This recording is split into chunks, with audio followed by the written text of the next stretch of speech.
So will Apple's decision to release the iPhone 4S instead of a redesigned iPhone 5 pay off for investors? Joining us from New York is Bob Rice, Managing General Partner at Tangent Capital Partners. Bob, welcome to Bloomberg West. Really curious to hear your thoughts on the iPhone 4S. Is the fact that this is not the iPhone 5, is that going to impact Apple's long-term future? No, it's not going to impact their long-term future at all. I don't think anybody should be worried about that. And I think that, Siri has a chance of being an extremely cool new application here on the iPhone. The risk, of course, is that it takes kind of those famous autocorrect errors and puts them on steroids in your life. And if that happens, it's going to be a big problem. But I do think it's a good selling point. I think it looks like a very solid product, nice upgrades in terms of the camera, some other things that people find important. And the connection to the cloud is probably the biggest thing in terms of the way people will actually use this device and the other Apple devices.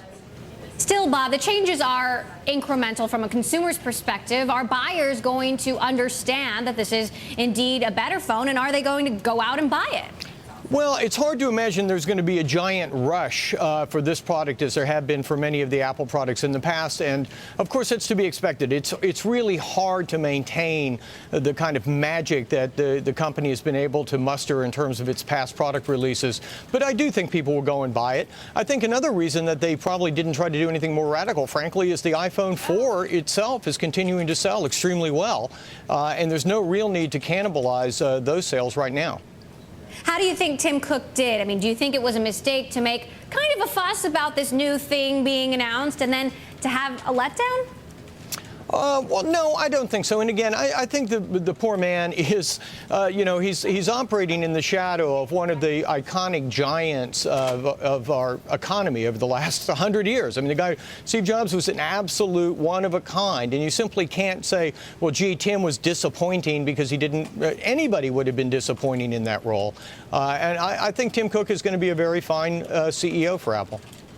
Now, moving on to other iconic giants out there, or fallen giants, if you will.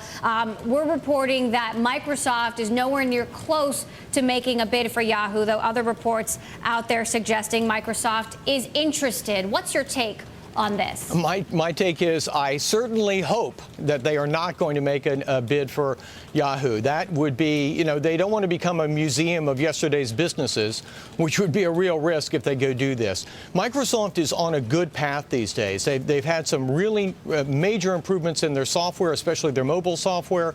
They've got this Nokia deal, which is going to deliver a large segment of the handset market right into their laps.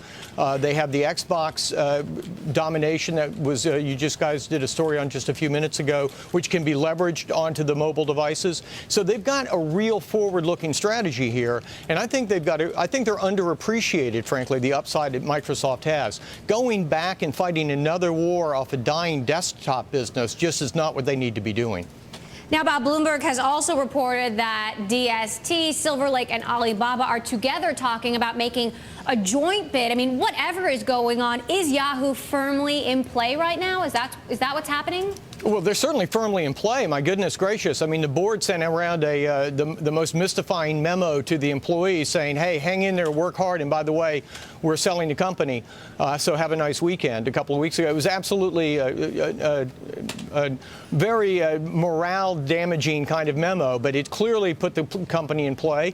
And I think that Silver Lake is a great buyer. And I think this is a private equity buy. I don't think that Yahoo has a huge amount of strategic value, frankly, for anyone.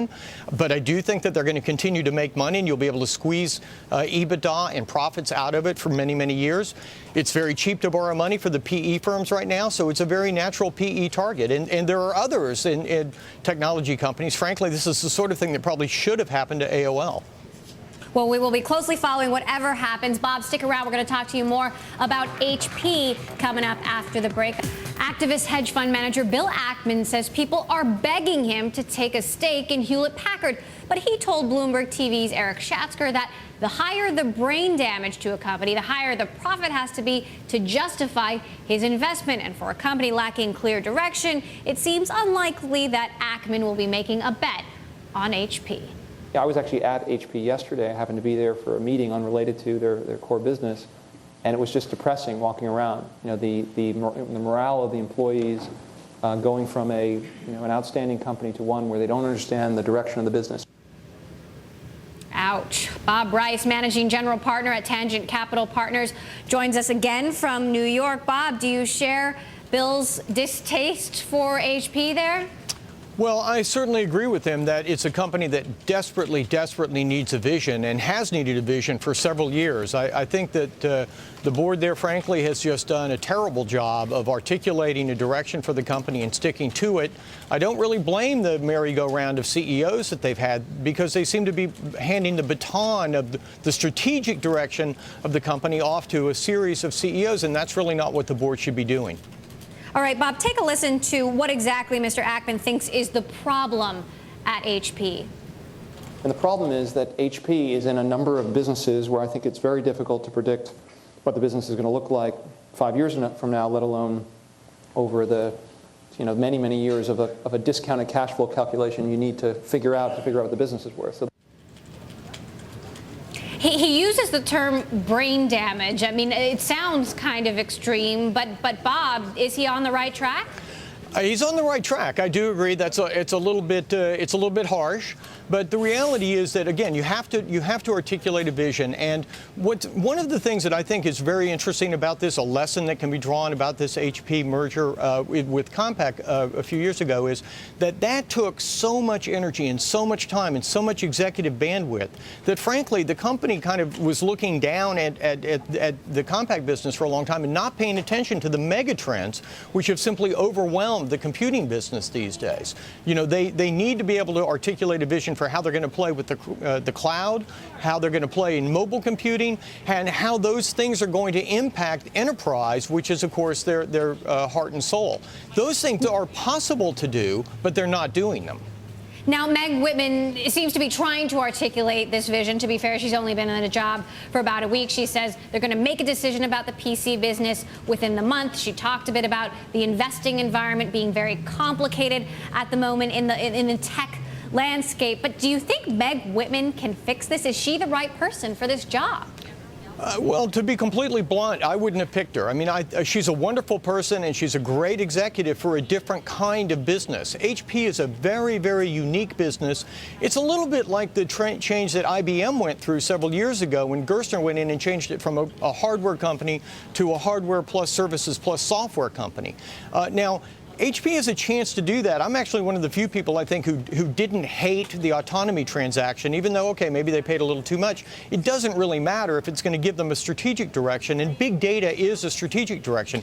That's a pivot point that the company could use to start to deliver services and software to enterprise customers. So I like that. But talking about whether they're going to keep or sell the PC business, that's yesterday. She needs to be articulating the vision of where they're going to go. How are they going to play in these big mega trends? Things like healthcare IT or smart cars. There are all sorts of big businesses out there that HP could say, look, we're going to plant our flag. We're going to dominate this. And she could sell that vision to these hardcore engineers, and that would really go a long way to solving the morale problems that we were just hearing about.